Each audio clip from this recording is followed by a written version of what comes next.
여러분들이 좋아하는 숫자는 무엇입니까? 소율아, 너 숫자 어떤 거 좋아해? 잘 모르는구나. 예, 하윤이는 어떤 숫자 좋아하니?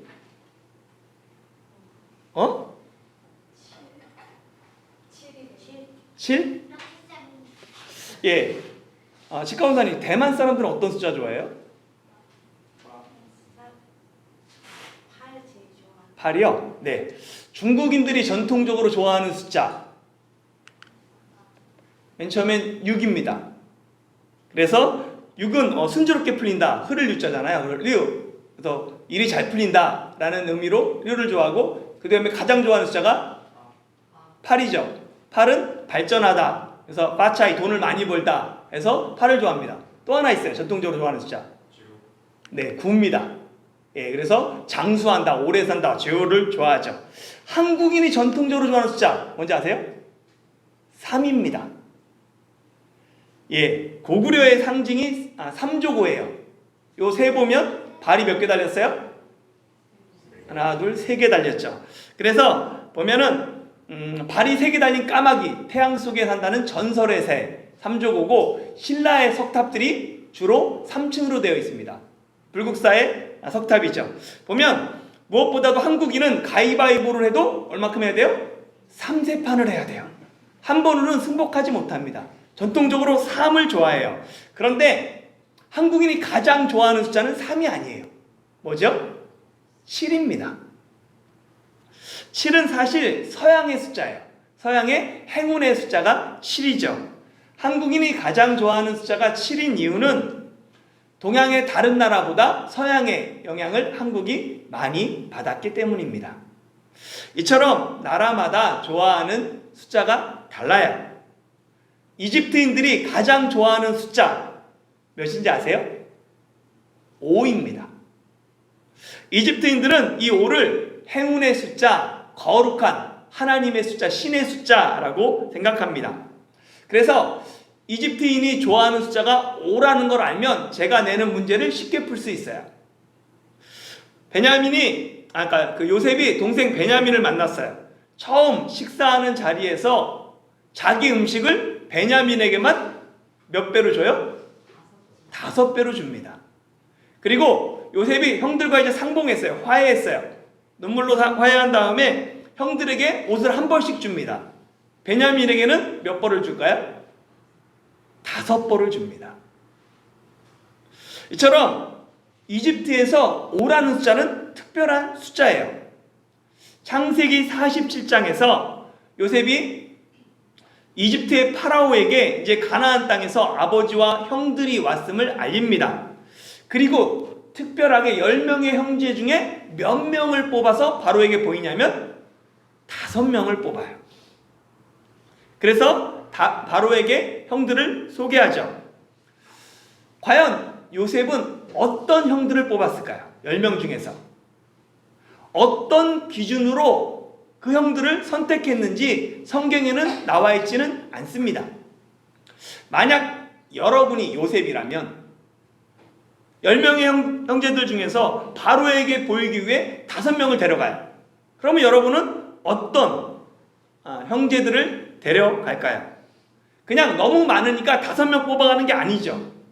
나름대로 기준을 가지고 형들을 선별해서 데려가는 거예요. 지혜롭고 용맹한 사람을 바로 앞에 데려갈까요? 아니면 좀 부족하고 모자르고 좀 덜 떨어진 사람을 데려갈까요? 여러분 같으면 누굴 데려가겠어요? 네? 지혜로운 사람? 네. 요셉이 파라오에게 어떤 형제를 보여주냐에 따라서 이스라엘과 그 가족이 고센 땅에 정착하느냐 정착하지 못하느냐가 결정되는 거예요. 즉 파라오가 요셉의 형제들을 어떻게 평가하냐에 따라 이스라엘이 고센 땅에 거주할 수도 있고 다른 땅에 살게 될 수도 있어요. 다시 한번 물을게요. 여러분이 요셉이라면 어떤 형제들을 데려갈 것 같아요? 처음에 저는 당연히 요셉이 지혜롭고 용맹하고 괜찮은 사람 바로 앞에 보여줄 거라고 생각했어요. 그런데 만약 지혜롭고 용맹한 형들을 바로 앞에 세우면 파라오가 그들을 기뻐할까요? 아무리 파라오가 요셉을 신뢰해도 요셉은 이방인입니다. 그런 요셉의 형들마저 잘났어요. 정말 괜찮아요. 뛰어난 사람이에요. 그러면 어떤 마음이 들어요? 이스라엘이 위협이 될 수도 있겠구나 라는 생각이 들 수밖에 없습니다.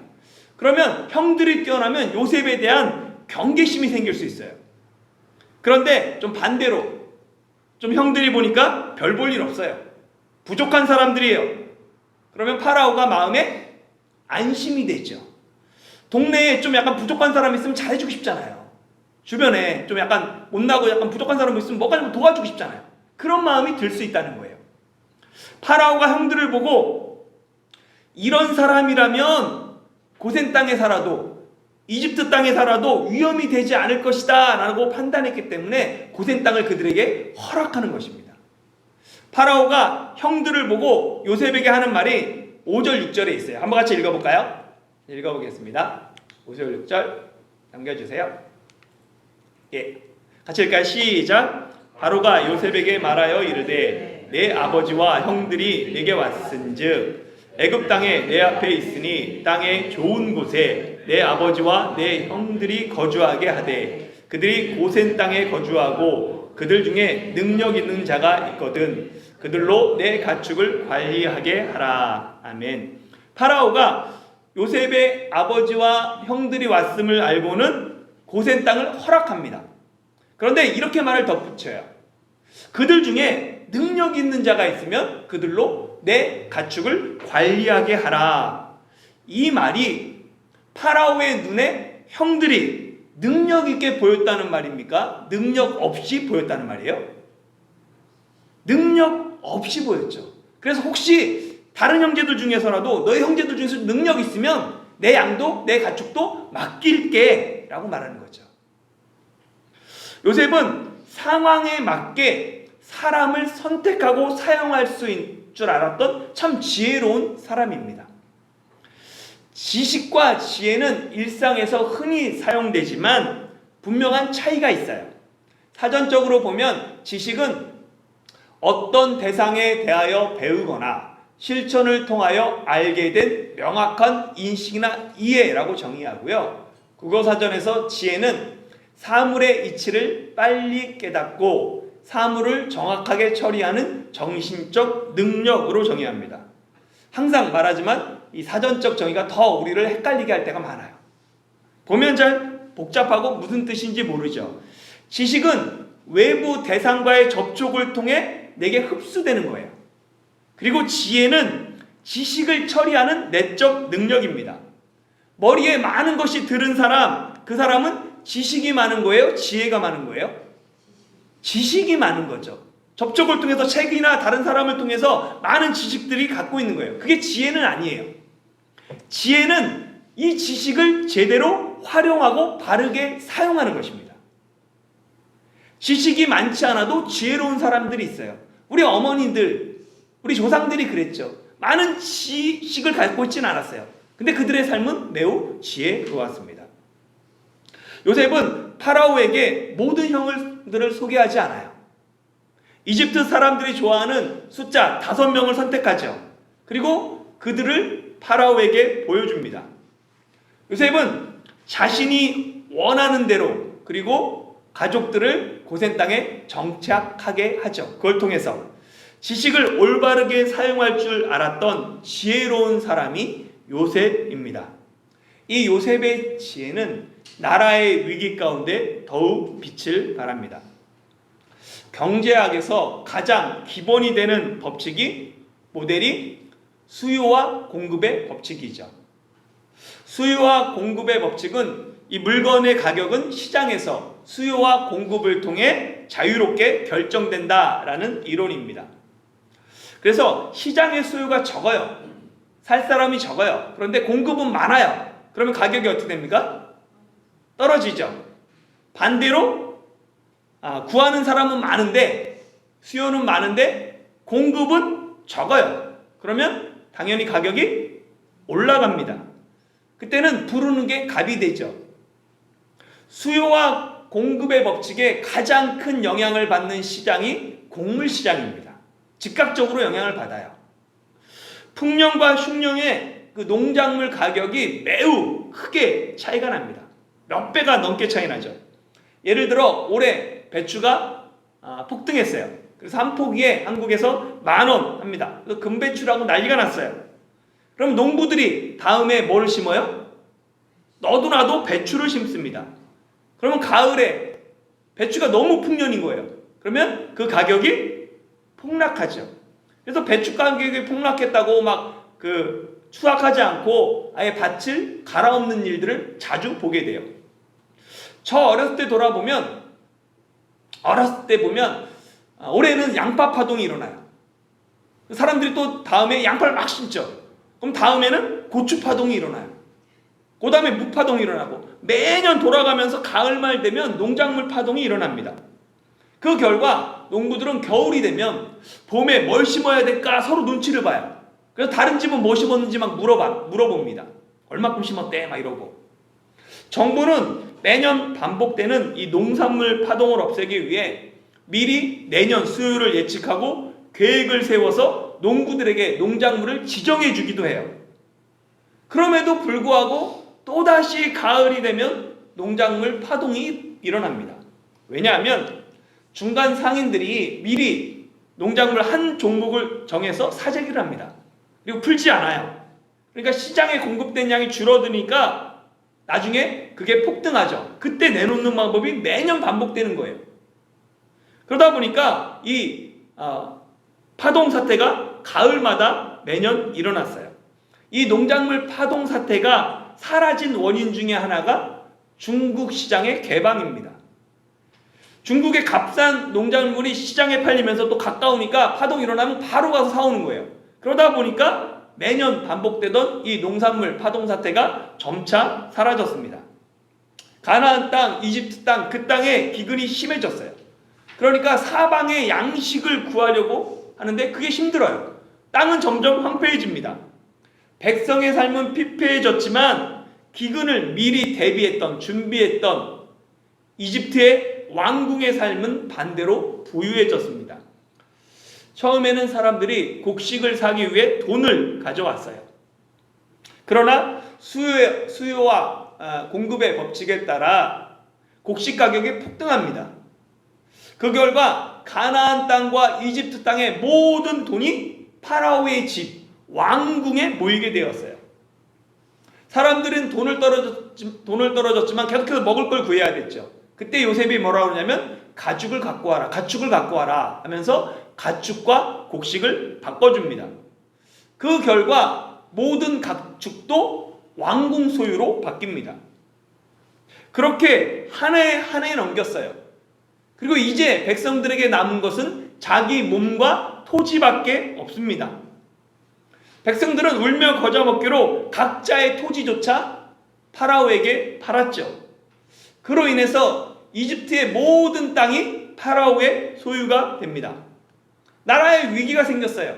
그런데 그 위기를 통해서 백성들의 돈과 가축과 토지가 권력자의 돈과 가축과 토지로 바뀌어버렸습니다. 나라의 위기가 파라오에게는 이집트의 모든 돈과 가축과 땅을 소유하는 계기가 된 것이에요. 이를 통해 이집트는 더 강력한 재정일치 국가가 됩니다. 재정일치 국가는 종교와 정치가 분리되지 않은 거예요. 그래서 제사장에 의해서 나라가 다스려지는 국가를 재정일치 국가라고 합니다. 당시 이집트는 절대 권력자 왕이었던 파라오가 수석 제사장을 겸임했습니다. 제사장 중에 제일 높은 제사장이었어요. 그리고 제사장들을 임명하는 걸 파라오가 했죠. 이집트의 그 제사장들은 그래서 파라오에게 녹을 받으면서 먹을 것을 받는 특권층들입니다. 이집트 제사장들은 오늘날로 말하면 고위 공직자들이에요. 그들은 나라가 망하지 않는 이상 안전이 보장된 사람입니다. 그래서 그들은 기근 중에서도 비교적 안전하게 생활을 유지했어요. 요셉도 제사장들의 토지는 사지 않았습니다. 요셉이 제사장들의 토지를 사지 않으므로 지배계층의 힘과 권력은 기근을 통해 나라의 위기를 통해 더욱 강화되었습니다. 왕권 강화, 기득권층 강화의 중심에 요셉이 있었어요. 당시 최고 권력자인 파라오와 제사장들에게 너무나도 귀하고 소중한 사람이 요셉입니다. 그러면 백성들에게 요셉은 어떤 사람이었을까요? 요셉은 자신들을 기근에서 구원한 사람일까요? 백성들에게? 아니면 자신들의 재산과 가축과 토지를 모두 빼앗아간 권력의 하수인일까요? 사실 요셉은 총리로서 자신이 해야 할 일을 했을 뿐입니다. 오늘날의 시선으로 요셉을 평가하는 것, 그건 바른 역사 인식이 아닙니다. 그럼에도 불구하고 우리가 무조건 하나님의 사람이기 때문에 요셉은 한 건 다 잘했어 라고 평가하기보다는 요셉의 잘한 점과 잘못한 점 구별해서 평가하고 오늘날 우리의 모습을 되돌아보는 계기로 삼는 것이 지혜입니다. 요셉이 잘한 부분이 있죠. 요셉은 백성들의 모든 토지를 산 후에 그 백성들을 이집트 이 끝에서 저 끝까지 성읍들로 흩습니다. 재배치를 시켜요. 요셉이 백성들을 재배치시킨 이유는 요셉이 7년 풍년 때 곡식들을 걷어서 각 성으로 그걸 분배시켰거든요. 그러다 보니까 그 성이 각자 흩어져 있습니다. 그리고 요셉이 그때 각 이집트 전국을 돌면서 필요한 인원, 그 다음에 수요되는 곡식, 양들을 다 측정해서 창고를 만들고 곡식을 저장했어요. 그럼에도 불구하고 시간이 지나면서 여러 변수들이 생겼습니다. 한정된 그 자원을 가지고 모든 백성을 먹여 살리기 위해서는 신속하고 효율적인 그 식량들이 공급돼야 돼요. 그러기 위해서는 창고로 옮기는 게 아니라 그 백성들을 재배치시키는 거죠. 그래서 원활하게 그것들을 공급받게 했어요. 똑같은 자원도 누구의 손에 들려 있느냐에 따라 그 효용성이 달라집니다. 지혜의 사람 요셉이 있었기 때문에 이집트 백성들은 기근 중에도 죽지 않고 생명을 유지할 수 있었어요. 비록 백성들의 생명이 요셉의 지혜로 구원받았지만 그들은 양식을 구하기 위해 자신의 모든 것들을 모두 파라오에게 팔아야 했고 결국은 파라오의 종이 되는 신세가 되었습니다. 왜 요셉은 곡식을 구하는 백성들에게 싼 가격에 그 곡물을 공급하지 않았을까요? 돈 없는 사람들에게 무상으로 양식을 배급하지 않았을까요? 사실 각 성에 쌓아둔 그 양식들은 7년 풍년 때 5분의 1 걷어들인 세금으로 쌓아둔 거예요. 백성들의 세금이었어요. 그들의 세금을 걷어들여서 흉년에 비싸게 판 거예요. 비싸게 팔았을 뿐만이 아니죠. 그들의 돈, 재산, 토지까지 모두 파라오의 소유로 만들었습니다. 그 결과 파라오와 제사장들은 더욱 부유하게 되고 백성들은 파라오의 종이 되었습니다. 내가 지금 서 있는 위치에 따라 요셉에 대한 평가가 달라져요. 2021년 영국 킹스 칼리지 보고서에 따르면 한국의 빈부격차, 진보와 보수, 성별, 세대 등 12개의 갈등 항목 중에서 한국이 7개에서 전체 1위를 차지했습니다. 그리고 2023년 올해 한국 사회 갈등 조사한 그 결과에 따르면 전체 응답자의 86.2%가 한국 사회가 예전보다 더 갈등이 많아졌다, 심해졌다라고 응답했습니다. 거의 대부분이 다 그렇게 응답한 거예요. 제가 청년 때 나라를 위한 기도 제목 중에 빠지지 않고 기도했던 게 있어요. 뭐냐면 하나님, 한국 땅에, 한반도 땅에 지역 갈등이 해결되길 원합니다. 한반도가 남북으로 갈라져서 갈등하고 한국이 동서로 나눠져서 지역 갈등 가운데 있는 것 하나님, 민족이 하나 되게 하겠다라고 기도했어요. 그때의 기도의 응답인지 몰라도 지금은 한국 내에서 지역 갈등이 많이 흐려졌어요. 예전보다. 그런데 정확하게 말하면 한국 사회에서 지역 갈등이 줄어든 게 아니라 다른 갈등들이 더 심화된 거예요. 훨씬 더 커져버린 거죠. 2022년 작년 조사에 따르면 한국 사회에서 시급하게 해결해야 될 갈등은 지역 갈등이 아닙니다. 여러 갈등 중에서 지역 갈등은 8위로 밀려났어요. 한국 사회에서 가장 먼저 시급하게 해결돼야 될 갈등 1위는 보수와 진보의 갈등입니다. 한국 사회에서 정치 이야기 가족끼리도 하지 말아라 라고 얘기해요. 가족끼리 하지 못할 이야기가 정치 이야기가 됐을 문제로 심각합니다. 특히 선거를 앞두면, 대선이든 총선이든 선거를 앞두면 언제든지 폭발할 수 있는 도화선이 되고 있어요. 그래서 교회에서도 정말 조심해야 되는 갈등 1순위가 이 정치 갈등이죠. 정치 갈등과 함께 부상하는 갈등이 있습니다. 남녀 갈등이에요. 특히 이 남녀 갈등은 20대, 30대에서 심각합니다. 20대, 30대에게 갈등 1순위는 이 정치 갈등, 보수, 진보 이런 게 아니에요. 남녀 갈등이 1위예요. 압도적인 1위입니다. 그것도. 그런데 갈등은 시대에 따라, 그리고 지금 내가 서 있는 위치에 따라 그 갈등을 대하는 태도가 달라져요. 50대 이상에서는요, 남녀 갈등이 심각하지 않아요. 거의 없어요. 그런데 20, 30대에서는 80%, 20, 30대의 80%가 남녀 갈등이 심각하다라고 응답합니다. 젊은 세대의 남녀 갈등은 결국은 결혼에 대한 거부감으로 이어져요. 연애조차 하지 않는 청년들이 늘어나고 있습니다. 저출산으로 이어지죠. 이처럼 어떻게 보면 내가 지금 서 있는 위치에 따라, 지리에 따라, 자리에 따라 보는 시각과 태도가 달라집니다. 그렇기 때문에 나와 생각이 다른 사람 미워하거나 적대시하지 필요가 없어요. 서로의 다름을 이해하며 갈등 사회에서 그리스도인으로 어떻게 갈등을 대처하며 이 사회의 갈등을 해결할 수 있을까 기도하는 그리스도인이, 또 품는, 이해하는 그리스도인이 되어야 합니다. 말씀으로 돌아와서 요셉은 백성들의 토지를 산 후에 그들에게 뿌릴 종자를 주면서 이렇게 말해요. 23절 24절 같이 한번 읽어볼게요. 같이 읽어보겠습니다. 시작. 요셉이 백성에게 이르되 오늘 내가 바로를 위하여 너희 몸과 너희 토지를 샀노라. 여기 종자가 있으니 너희는 그 땅에 뿌리라. 추수의 5분의 1을 바로에게 상납하고 5분의 4는 너희가 가져서 토지의 종자로도 삼고 너희의 양식으로도 삼고 너희 가족과 어린아이의 양식으로도 삼으라. 아멘. 요셉은 백성들에게 종자를 주면서 추수 때 5분의 1을 바로에게 상납하라 라고 말합니다.